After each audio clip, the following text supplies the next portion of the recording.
আমার ভাবির marriage day ছিল গতকালকে, তো আমরা কী নিব ভাবছিলাম। প্রথমে ভাবলাম যে মিষ্টি নিব কিনা, পরে ভাবলাম যে না, আমরা কেক নিতে পারি। তো আমরা কেক সিলেক্ট করছিলাম।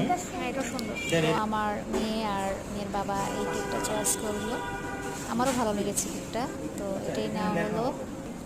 এখন কেকের উপরে নাম লেখা হচ্ছে, হাজব্যান্ড এবং ওয়াইফের নাম।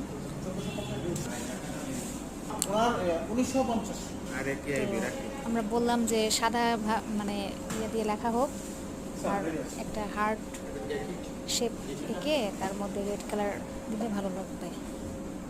তো দিল।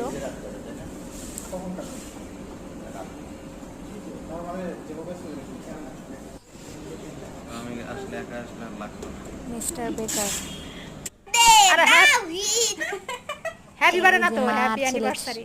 অবশেষে কেক কাটছিল। Happy anniversary. আলহামদুলিল্লাহ।